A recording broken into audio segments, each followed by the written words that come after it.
Pernah kebayang gak ondel-ondel bisa nyulap buah monstera jadi jamuan cahaya di Balairung megah? Siap-siap ketawa karena kisahnya super konyol tapi penuh pesan. Assalamualaikum teman-teman semuanya, semoga kalian sehat selalu dan penuh berkah. Jangan lupa like video ini, tulis komentar kalian, dan subscribe biar gak ketinggalan kisah unik lainnya. Bismillahirrohmanirrohim. Segala puji hanya milik Allah yang sudah kasih kita kesempatan buat kumpul dan belajar bareng lewat cerita ini. Yuk tulis sholawat kepada Nabi Muhammad Shallallahu Alaihi Wasallam dan keluarganya di kolom komentar, biar video ini penuh keberkahan. Jangan lupa juga selalu bertakwa kepada Allah dalam setiap langkah kita. Allah berfirman dalam Quran Surat Ibrahim ayat 7, "Jika kamu bersyukur, niscaya aku akan menambah nikmat kepadamu." Dari sini kita belajar, bahkan hal konyol dalam hidup pun bisa jadi nikmat kalau kita syukuri. Tulis juga ya di kolom komentar, asal kalian dari mana. Tonton sampai akhir, karena ada satu pertanyaan di deskripsi. Kalau jawabannya benar, akan ada hadiah spesial yang diumumin di penutup. Balairung Matera berdiri megah bagai sebuah istana kristal yang dibangun oleh tangan-tangan tak kasat mata. Pilar-pilar menjulang tinggi, ukiran naga dan burung phoenix berpilin hingga ke kubah, memantulkan cahaya dari ribuan mozaik biru yang menempel di langit-langit. Lantai marmer putih berkilau seperti cermin, membuat siapapun yang masuk merasa seolah berjalan di atas permukaan danau yang tenang. Di tengah kemegahan itu, langkah-langkah berat dan berirama mulai terdengar, duk-duk-duk, menggema ke seluruh ruangan. Semua kepala menoleh, dan muncullah sosok yang tidak asing, ondel-ondel Myrine. Myrine berbeda dari ondel-ondel biasa. Tubuhnya besar dengan wajah topeng kayu bercat merah cerah, dihiasi alis tebal dan senyum yang entah tulus entah menakutkan. Namun malam itu ada yang lebih mencuri perhatian daripada wajahnya.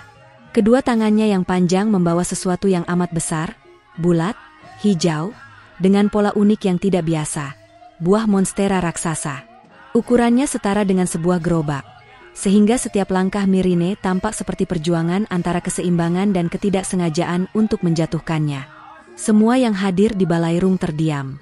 Para pelayan, bangsawan, bahkan musafir yang kebetulan singgah, sama-sama menatap heran. Itu buah apa? Bisik seorang pria berjubah biru, matanya melotot seperti baru melihat harta karun. Monstera, jawab seorang perempuan tua di barisan belakang, tapi suaranya penuh ragu. Tapi kok bisa segede gitu? Suasana makin riuh. Orang-orang mulai berbisik, saling bertanya, seakan sedang menghadiri pameran benda aneh, bukan jamuan resmi kerajaan.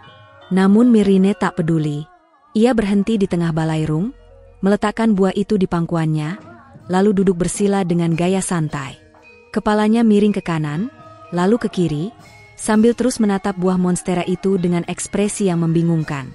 Senyumnya melebar, kadang terlihat geli, kadang terlihat seperti sedang menyembunyikan sebuah rahasia besar. Satu orang di barisan depan, seorang pemuda berpakaian sederhana, tak tahan untuk bersuara. Itu buah buat dimakan kan? Kok ditatap-tatap doang? Lapar kali, Bang? Kerumunan tertawa kecil. Tapi Myrine tidak menanggapi. Dia hanya mengelus kulit buah monstera yang keras itu, seolah-olah sedang mengelus anak kucing kesayangan. Senyumannya makin lebar, sampai beberapa orang mulai merasa merinding. Seorang bangsawan gemuk dengan kumis melingkar bersuara lantang, "Ondel-ondel aneh. Kalau memang itu buah, cepatlah belah dan bagikan. Jangan dipelototin begitu. Ini Balairung, bukan pasar buah." Namun sebelum ejekan itu selesai bergema, terdengar suara berat dan unik, seperti suara kambing tapi ada gema logam di dalamnya. Suara itu tidak keluar dari mulut manusia manapun. Semua mata mencari sumbernya. Dari sudut Balairung, seekor makhluk perlahan melangkah keluar dari bayangan. Dialah seekor marhor, kambing gunung yang gagah dengan tanduk spiral menjulang bak antena menara. Bulunya lebat, warnanya coklat keemasan, dan matanya tajam namun bersinar ramah. Marhor itu berhenti tepat di samping Myrine. Dia mengibaskan janggut panjangnya, lalu dengan suara yang jelas terdengar di seluruh ruangan berkata, buah itu jangan dimakan mentah. Bisa jadi cahaya." Kerumunan mendadak hening. Beberapa orang saling pandang dengan wajah bingung. Ada yang menutup mulut menahan tawa, Ada yang serius mengernyitkan dahi. Kambing bisa ngomong? Bisik seorang anak kecil dengan wajah polos. Bukan kambing biasa, nak, jawab ayahnya dengan wajah pucat. Itu Marhor, kambing sakti dari gunung-gunung Matera. Mirine yang sejak tadi hanya tersenyum-senyum akhirnya angkat kepala.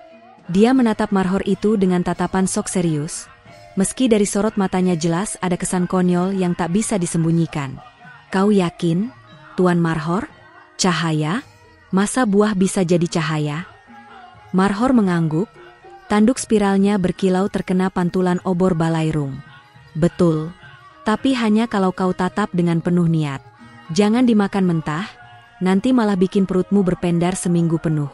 Percayalah, aku pernah coba. Kerumunan sontak meledak tertawa. Bayangan tentang seekor Marhor dengan perut bercahaya hijau berjalan-jalan di hutan sungguh sulit dibayangkan tanpa geli. Seorang nenek tua berbisik lirih sambil menahan senyum. Mungkin itu sebabnya hutan semalam terang benderang. Ternyata gara-gara dia. Mirine terkekeh pelan, kemudian memeluk buah monstera raksasa itu lebih erat. Dia menundukkan wajahnya, seakan-akan benar-benar sedang jatuh cinta pada buah tersebut. Kalau begitu, katanya dengan nada berlagu, aku akan menatapmu sampai kau berubah jadi cahaya. Orang-orang makin bingung. Ada yang geleng-geleng kepala, ada yang mencoba mencatat di lembaran kecil, takut kalau momen aneh ini akan hilang begitu saja. Beberapa pelayan yang membawa nampan bahkan menahan tawa sampai hampir menjatuhkan piring. Marhor lalu berjalan mengitari Mirine, langkahnya anggun seperti sedang berada di panggung pertunjukan. Ingat, katanya lagi, kuncinya bukan lapar, tapi sabar. Kalau kau sabar menatap buah itu, ia akan memancarkan rahasia yang lebih indah daripada rasa. Seketika, Balairung Matera yang tadinya penuh dengan percakapan dan tawa menjadi hening. Semua mata kini tertuju pada Mirine, sang ondel-ondel yang duduk bersila dengan buah monstera di pangkuannya, ditemani Marhor yang berbicara seolah ia seorang bijak dari negeri dongeng. Namun yang paling menarik bukanlah janji cahaya dari buah itu, melainkan ekspresi Mirine sendiri. Senyumnya masih sama, aneh, misterius, dan konyol pada saat bersamaan. Seolah dia tahu lebih banyak dari yang dikatakan Marhor, atau mungkin, seolah dia hanya sedang menikmati kebingungan semua orang di Balairung. Dan begitulah, sebuah adegan absurd tercipta, ondel-ondel besar dengan topeng merah, duduk manis sambil menatap buah hijau raksasa. Di sampingnya seekor Marhor bijak bertanduk spiral, dan ratusan pasang mata manusia yang tak tahu apakah mereka sedang menyaksikan keajaiban atau komedi paling aneh di sepanjang sejarah Matera. Sorak-sorai Balairung Matera yang semula hening berubah jadi hiruk-pikuk saat Mirine, dengan wajah topeng merahnya yang tetap tersenyum abadi, berdiri tegak. Tubuh kayunya berderak pelan, seakan seluruh ruangan ikut menahan napas. Di pangkuannya, buah monstera raksasa itu masih berkilau samar oleh cahaya obor. Semua orang menunggu apa yang akan dilakukan si ondel-ondel. Tiba-tiba, dengan gerakan dramatis bak seorang dalang di atas panggung, Mirine menekuk lututnya, menguatkan pegangan, lalu mengangkat buah monstera itu tinggi-tinggi. Gerakannya lambat pada awalnya, membuat penonton terpesona, seolah sedang melihat momen sakral penuh makna. Bayangan tubuhnya terpampang besar di dinding-dinding Balairung, bergoyang seiring cahaya api yang menari. Namun seiring buah itu naik ke atas, semua yang menonton sadar sesuatu tak beres. Buah monstera itu ternyata jauh lebih berat dari dugaan. Tangan Mirine mulai gemetar, bahunya bergetar, dan topeng wajahnya yang tetap tersenyum justru membuat pemandangan itu makin aneh. Wah, jangan-jangan ini bukan ritual, tapi acara angkat beban, celetuk seorang pemuda di deretan depan. Kerumunan tertawa kecil. Dengan penuh gaya, Mirine berhasil mengangkat buah itu melewati kepala. Tubuhnya sedikit condong ke belakang, tangannya bergetar seperti tiang bendera diterpa angin. Semua orang yang menonton serentak menahan napas. Beberapa bangsawan bahkan mengira ini bagian dari sebuah prosesi agung. Buah diangkat ke atas sebagai persembahan. Namun, justru pada momen paling sakral itu, tragedi kecil nyaris terjadi. Tangan Mirine kehilangan keseimbangan. Buah monstera yang raksasa itu tergelincir sedikit ke arah depan, bergoyang berbahaya tepat di atas kepalanya. Penonton menjerit. Beberapa perempuan menutup wajah dengan selendang. Seorang anak kecil menangis karena yakin kepala ondel-ondel akan gepeng tertimpa buah. Ya ampun, jatuh. Jatuh itu buahnya, teriak seorang pria dengan panik.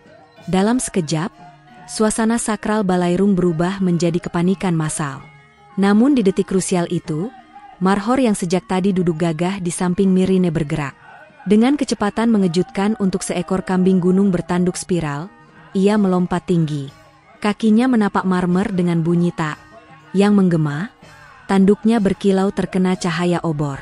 Dengan lenturan tubuh khas hewan pegunungan, Marhor menyundul bagian bawah buah monstera dengan tanduknya.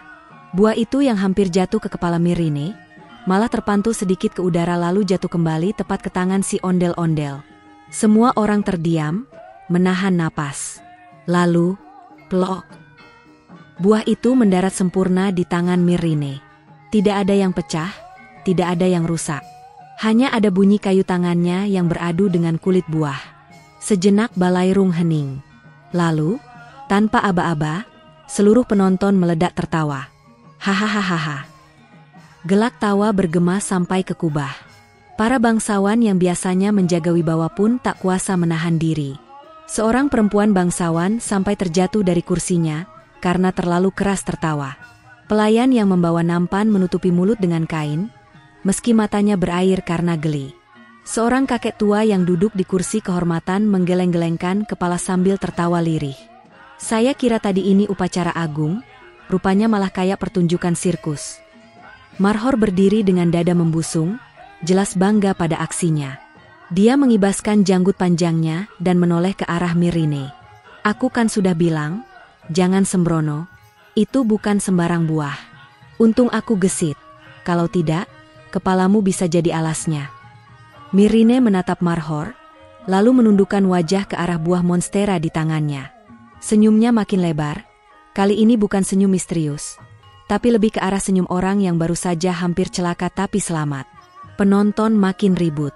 Ada yang menirukan gaya Myrine mengangkat buah sambil oleng-oleng, ada yang menirukan loncatan Marhor dengan gaya kambing salto. Anak-anak kecil bahkan berlarian ke tengah ruangan, pura-pura mengangkat kursi seolah itu buah raksasa, lalu menjatuhkannya dengan tawa keras. Balairung yang biasanya penuh wibawa dan kesakralan, kini berubah total menjadi arena hiburan. Cahaya obor menari di dinding, bayangan ukiran naga terlihat seperti ikut terbahak. Beberapa burung kecil yang biasa bersembunyi di kubah terbang berputar-putar, seakan ikut bersorak. Seorang penyair yang duduk di pojok ruangan bahkan spontan mencatat di gulungannya. Hari ini, di Balairung Matera, sakral berubah jadi tawa. Ondel-ondel angkat buah, Marhor jadi penyelamat. Siapa sangka upacara bisa lebih lucu daripada pasar malam. Myrine, yang awalnya berusaha tampil gagah, akhirnya mengangkat tangannya tinggi-tinggi, buah monstera masih di genggamannya. Kali ini bukan sebagai persembahan, tapi lebih mirip piala kemenangan. Ia berputar pelan, menatap penonton dengan gaya sok serius. Saudara-saudara, suaranya berat, bergema di balik topeng. Tadi adalah pemanasan. Gelak tawa meledak lagi. Penonton bersorak, ada yang bertepuk tangan, ada yang bersiul. Bahkan seorang bangsawan yang terkenal galak berdiri sambil menepuk-nepuk perutnya, tertawa sampai matanya berkaca-kaca. Marhor hanya menghela napas panjang, lalu menatap penonton dengan sorot mata yang berkata, "Lihatlah, beginilah kalau ritual ditangani ondel-ondel ini." Namun di balik tawa itu, ada sesuatu yang aneh. Buah monstera itu, meski barusan hampir jatuh dan ditabrak tanduk Marhor, tetap utuh, bahkan terlihat lebih berkilau. Dari sela-sela kulit hijaunya, samar-samar ada cahaya keemasan yang berdenyut, seperti detak jantung. Beberapa orang yang masih bisa berpikir jernih terdiam melihatnya.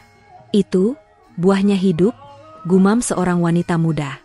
Tapi suara itu tenggelam dalam riuhnya tawa penonton yang masih menggema, menyamakan kejadian barusan dengan pertunjukan sirkus keliling. Balairung Matera, untuk pertama kalinya, bukan hanya jadi tempat ritual, tapi juga jadi panggung hiburan paling konyol sepanjang sejarahnya. Tiba-tiba, sesuatu yang tidak pernah terpikirkan oleh siapapun terjadi. Buah monstera yang sejak tadi dipegang Myrine, dan hampir jatuh menimpa kepalanya sendiri, mendadak mulai bergetar pelan. Awalnya hanya getaran kecil, seperti meja kayu kalau dilewati truk besar di luar Balairung. Semua orang yang hadir di Balairung Matera sempat menoleh ke kiri kanan, menyangka ada gempa. Tapi ternyata, sumber getarannya jelas-jelas ada di tangan Myrrine.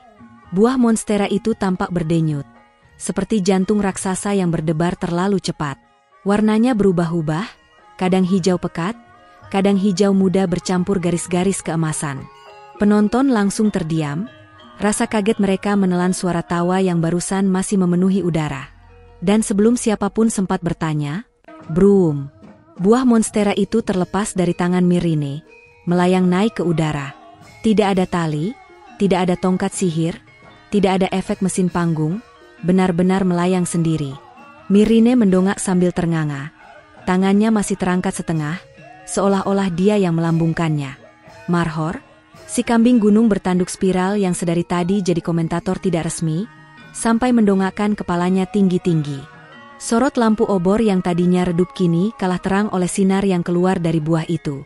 Perlahan, dari sela kulit hijau monstera yang retak-retak, cahaya keemasan merembes keluar, makin lama makin kuat, sampai-sampai semua orang harus menyipitkan mata. Balairung Matera, yang megah dengan lantai marmer putihnya, berubah seketika. Sinar keemasan memantul ke permukaan lantai, membuat ruangan itu seperti lautan bintang yang jatuh ke bumi.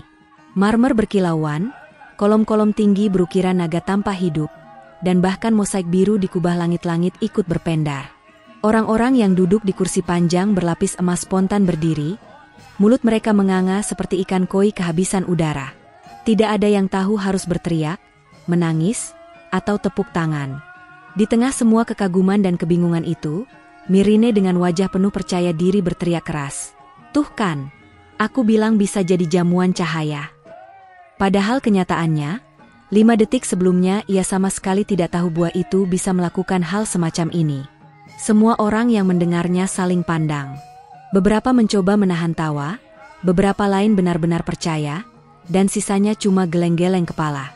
Marhor bahkan sempat menatap Myrrine sambil melotot, lalu mendesah panjang. "Serius, tadi kan aku yang bilang duluan," gumamnya, tapi tertelan suara riuh. Lalu, buah monstera yang kini berubah jadi bola cahaya itu mulai retak sempurna. Suaranya seperti kaca tipis yang retak pelan, kriik, kriik, makin lama makin jelas. Dari dalamnya, bukan biji atau daging buah yang keluar, melainkan semburan cahaya keemasan yang lebih murni, lebih lembut, dan lebih indah. Cahaya itu membentuk kilatan panjang di udara, berputar seperti pita emas yang menari. Orang-orang menutup wajah dengan tangan mereka, tapi tetap mengintip di sela jari karena rasa penasaran lebih besar daripada ketakutan. Balairung itu kini tidak lagi sekadar ruangan. Ia berubah menjadi semesta kecil yang penuh kilauan. Tiba-tiba, dari cahaya itu muncullah bentuk-bentuk aneh. Pertama, semangkuk besar yang terbuat dari sinar cair, berwarna hijau keemasan. Kemudian muncul piring-piring bercahaya, berisi roti yang tampak seperti emas murni. Setelah itu, cawan-cawan mengapung, berisi cairan bening yang berkilauan, seakan matahari cair dituang ke dalamnya. Setiap hidangan muncul satu persatu, seolah sedang ada koki gaib yang sibuk menyiapkan perjamuan. Penonton terpekik. Ada yang langsung bersujud karena mengira sedang melihat mukjizat. Ada juga yang malah nyeletuk, ini catering dari mana? Bisa dipesen online gak? Marhor yang sedari tadi hanya diam, akhirnya melompat ke atas meja panjang, menatap jamuan cahaya itu dengan mata penuh haru sekaligus lapar.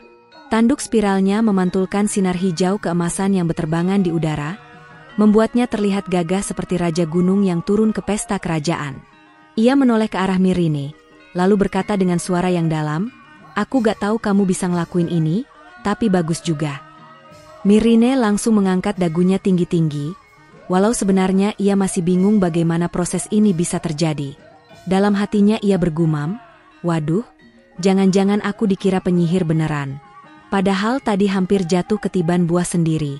Sementara itu, suara lirih terdengar dari salah satu sudut balairung. Seorang penonton yang paling skeptis dari tadi akhirnya bersuara, "Tapi, kalau ini makanan dari cahaya, bisa dimakan beneran gak? Apa cuma pajangan kayak lampu Natal?" Pertanyaan itu membuat semua orang sejenak terdiam. Myrrine sendiri ikut bingung. Tapi dengan wajah penuh gaya, ia maju selangkah, mengulurkan tangan ke salah satu roti emas bercahaya. Tangannya sempat menembus, seperti menembus asap, tapi tiba-tiba roti itu jadi padat, dan bisa digenggam. Ia menggigitnya pelan-pelan.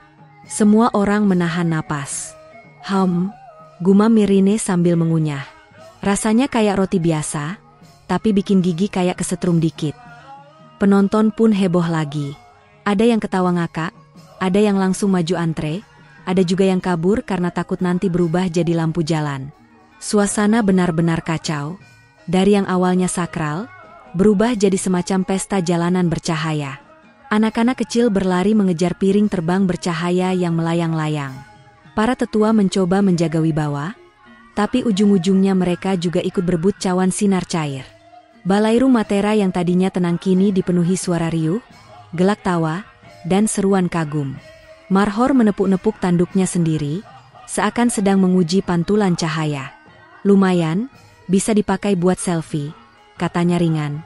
Mirine, dengan gaya sok pemimpin upacara, mengangkat tangannya ke udara sambil berkata, "Selamat datang di jamuan cahaya pertama di dunia. Gratis. Tapi, kalau mau bungkus, bayar parkir dulu ya." Dan begitulah, buah monstera yang awalnya hanya terlihat aneh dan lucu kini berubah jadi pusat perjamuan cahaya yang tak akan pernah dilupakan orang-orang Matera. Dari sekadar eksperimen konyol yang tak disengaja, Mirine dan Marhor berhasil menciptakan sejarah, walaupun cara mereka sangat jauh dari kata anggun. Sementara itu, lantai marmer yang berkilau terus memantulkan cahaya-cahaya indah itu, seakan menjadi saksi bisu dari peristiwa paling absurd dalam sejarah Balairung tersebut. Marhor tampaknya semakin terbawa suasana. Kalau sebelumnya dia hanya berdiri gagah dengan tanduk spiralnya yang berkilauan, sekarang dia benar-benar masuk mode MC dadakan. Dengan penuh semangat, ia mulai melompat-lompat ke sana kemari di sepanjang Balairung Matera. Tanduknya yang besar itu memantulkan cahaya keemasan dari buah monstera yang baru saja meledak menjadi jamuan cahaya.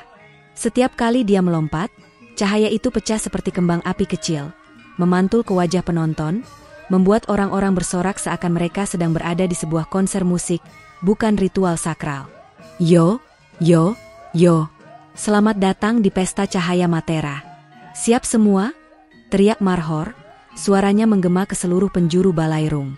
Tidak ada mikrofon, tidak ada pengeras suara, tapi entah bagaimana suaranya bisa kedengaran lantang. Beberapa penonton sampai kaget, menoleh kiri kanan mencari di mana speaker dipasang. Anak-anak kecil bertepuk tangan, para remaja bersiul-siul, bahkan beberapa tetua yang biasanya menjaga wibawa kini tak tahan ikut tersenyum. Mirine hanya bisa menepuk jidat dengan tangan, setengah malu setengah bangga. Ya ampun, ini Balairung suci berubah jadi acara stand-up komedi campur dangdutan, gumamnya dalam hati. Sementara itu, buah monstera yang tadinya melayang di udara kini benar-benar meledak.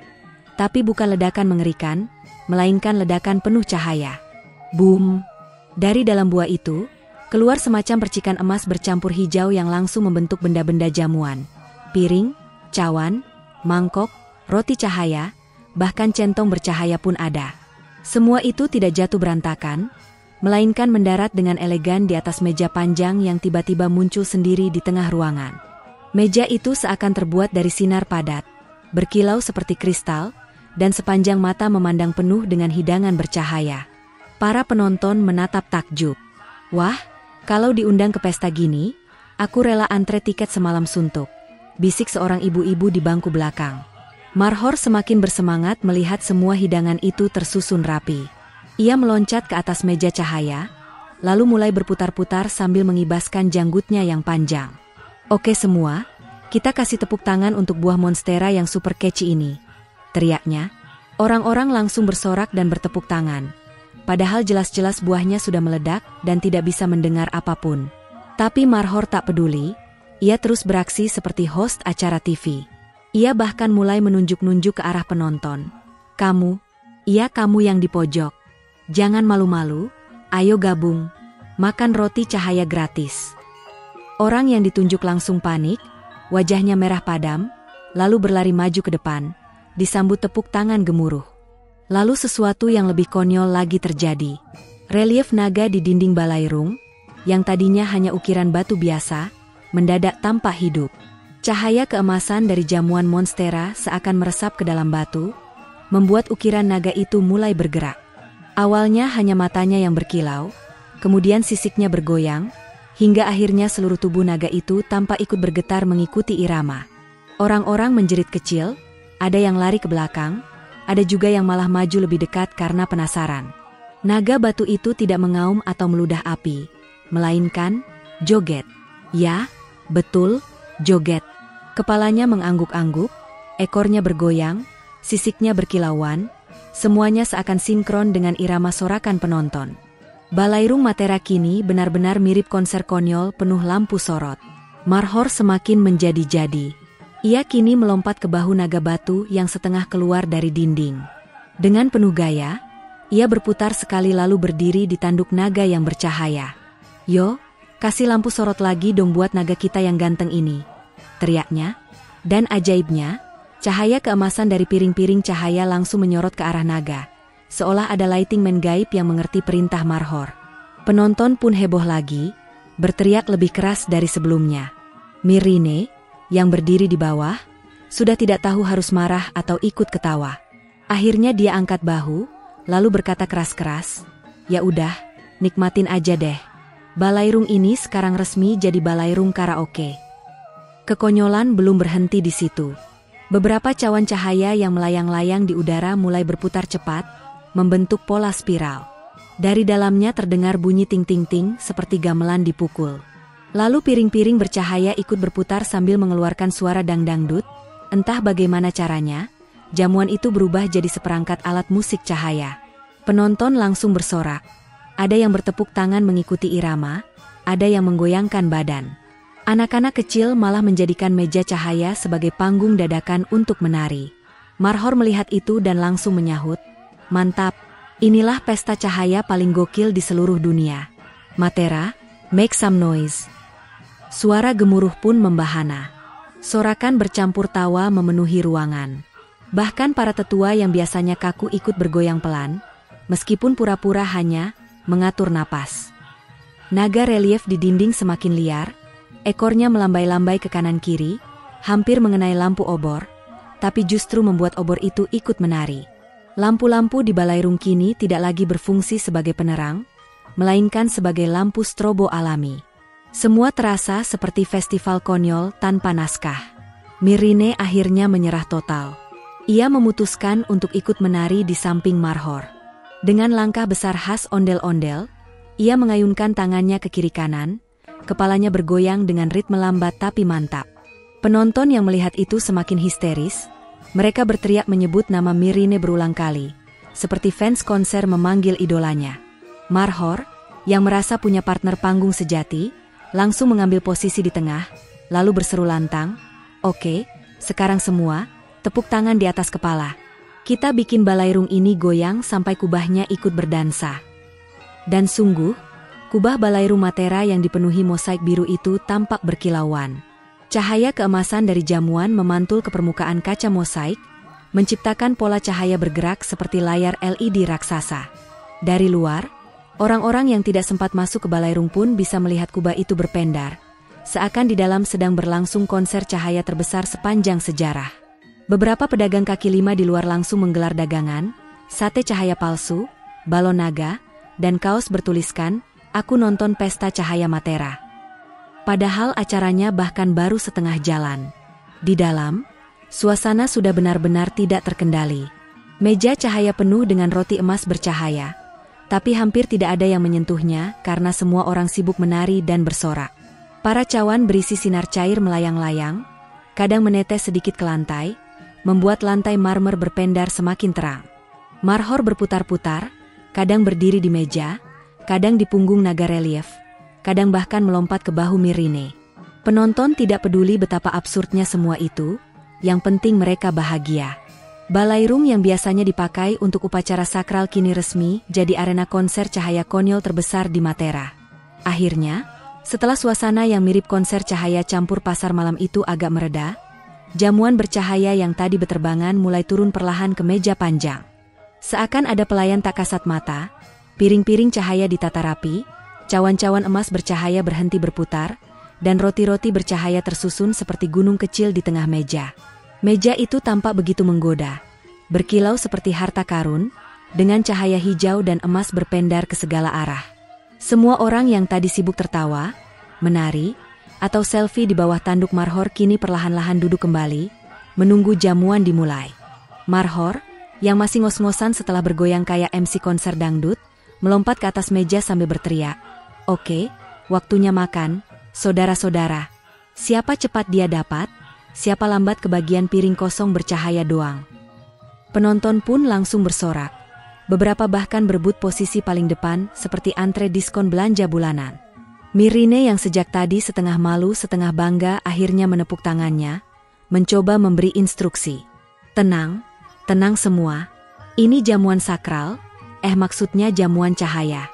Mari kita coba satu persatu dengan tertib." Tapi tentu saja, kata, tertib, tidak pernah bisa berjalan mulus di tengah kerumunan orang lapar bercampur penasaran. Begitu potongan roti cahaya pertama dibagikan, seorang bapak tua dengan janggut panjang langsung menggigitnya. Ia terdiam sebentar, matanya melotot, lalu berteriak, "Astaga, rasanya kayak permen karet rasa duren dicampur cabai rawit." Orang-orang di sekelilingnya ternganga, lalu tertawa terbahak-bahak. Ada yang berkomentar, "Wah, cocok buat camilan malam minggu. Bisa buat colak-colek sambil main kartu." Tak lama kemudian, seorang pemuda yang terkenal doyan sate maju, mengambil cawan cahaya berisi sinar cair. Ia meneguk sedikit, lalu wajahnya berubah bingung. Ini kayak rasa sate kambing, tapi dicampur pelangi dan es krim vanila. Lidahku bingung, perutku seneng, otakku malah nyanyi-nyanyi. Orang-orang langsung ngakak mendengar perbandingan itu. Bahkan naga batu di dinding yang sejak tadi joget ikut terhenti sejenak, lalu berguncang seperti sedang ketawa terpingkal-pingkal. Anak-anak kecil pun tidak mau kalah. Mereka mengambil potongan kecil buah cahaya yang mirip apel, lalu menggigitnya. Seorang anak perempuan berseru, rasanya kayak balon tiup. Kenyal, manis, terus, ada bunyi pop di lidahku."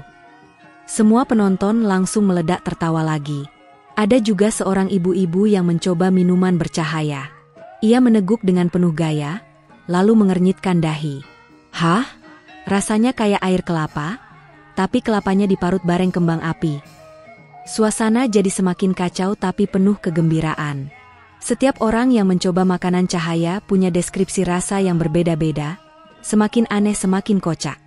Ada yang bilang mirip nasi goreng dicampur kapas manis, ada yang bilang seperti kuah bakso yang diaduk dengan susu bintang 7, ada yang yakin rasanya kayak mie instan yang direbus pakai pelangi. Saking absurdnya, penonton tidak bisa berhenti tertawa. Beberapa bahkan terpingkal-pingkal sampai jatuh dari kursi. Di tengah kekacauan itu, Mirine mencoba menjaga wibawa sebagai pencetus jamuan cahaya. Ia menggigit sepotong roti emas bercahaya, lalu dengan wajah sok serius berkata, menurutku rasanya ini, kayak nasi uduk yang dimasak sama peri cahaya." Semua orang langsung bersorak, "Wow!" Seolah-olah Mirine baru memenangkan lomba masak internasional. Marhor malah menepuk tangannya dengan heboh, tanduknya hampir mengenai mosaik di atas. "Luar biasa. Rasa nasi uduk peri cahaya. Catat, itu menu spesial hari ini." Tapi semakin lama, orang-orang sadar bahwa sebenarnya bukan soal rasa yang penting. Sebab setiap kali mereka menggigit makanan cahaya itu, meskipun rasanya aneh, tubuh mereka dipenuhi rasa hangat dan gembira. Seperti ada energi positif yang masuk ke dalam hati, membuat mereka lupa dengan semua masalah sehari-hari. Seorang kakek yang biasanya murung tiba-tiba tertawa seperti anak kecil. Seorang pemuda yang tadinya pesimis mendadak menari kecil di kursinya. Bahkan beberapa orang yang tadinya tidak saling kenal kini duduk berdampingan, saling bertukar hidangan cahaya sambil bercanda. Marhor, yang melihat itu, melompat ke tengah ruangan dan berseru, "Lihat, bukan soal rasa, teman-teman. Bukan soal sate pelangi atau permen karet duren cabai rawit. Ini soal kita bisa ketawa bareng, makan bareng, dan bersyukur bareng atas keajaiban kocak yang barusan terjadi." Kata-katanya menggema di seluruh balairung. Orang-orang terdiam sebentar, lalu bertepuk tangan serentak. Bahkan naga batu yang tadi joget kini mengangguk-angguk setuju, seperti patung juri acara kompetisi yang baru memberi nilai sempurna. Suasana pun berubah dari sekadar pesta konyol, menjadi momen kebersamaan yang hangat. Tawa masih ada, canda tetap bertebaran, Tapi di balik itu semua, setiap orang merasakan sesuatu yang lebih dalam. Mereka merasa bahwa jamuan cahaya ini bukan hanya makanan aneh dengan rasa absurd, melainkan hadiah persaudaraan. Tidak ada lagi jarak antara bangsawan yang duduk di kursi emas dengan rakyat biasa yang berdiri di belakang. Semua bercampur jadi satu, makan dari meja yang sama, tertawa pada hal yang sama. Mirine yang melihat itu merasa dadanya hangat. Ia menatap Marhor yang kini berdiri gagah dengan tanduknya yang masih berkilau, lalu tersenyum kecil. Kamu benar juga, Marhor. Aku kira ini cuma lelucon. Tapi ternyata, bisa jadi sejarah. Marhor membalas senyum itu sambil menepuk dadanya. Tentu saja, kalau bukan kita yang bikin sejarah konyol, siapa lagi? Akhirnya pesta cahaya itu ditutup dengan sorak-sorai panjang. Orang-orang pulang dengan perut mungkin tidak kenyang secara fisik, tapi hati mereka terasa penuh. Mereka akan selalu ingat bagaimana rasa aneh, dari permen karet duren sampai sate pelangi, bisa membawa tawa yang tak ada habisnya. Lebih dari itu, mereka akan selalu mengingat hari ketika Balairung Matera yang megah berubah jadi panggung konyol penuh syukur. Dan di luar Balairung, malam Matera dipenuhi cahaya keemasan yang memancar dari kubah biru, seakan langit sendiri ikut tertawa bersama mereka. Alhamdulillah, selesai sudah cerita konyol kita kali ini. Jangan lupa terus bersholawat kepada Nabi Muhammad Shallallahu Alaihi Wasallam dan keluarganya. Ingat juga selalu bertakwa kepada Allah dimanapun berada. Semoga kita semua diberi rizki yang luas. Dan khusus buat yang jawab pertanyaan dengan benar di komentar, doanya semoga bisa haji, umroh, dan ziarah ke makam Nabi setiap tahun. Kalau salah, gak apa-apa, tetap didoakan sehat selalu. Tulis juga request judul apalagi tentang ondel-ondel yang pengen kalian dengar. Sampai ketemu di kisah selanjutnya.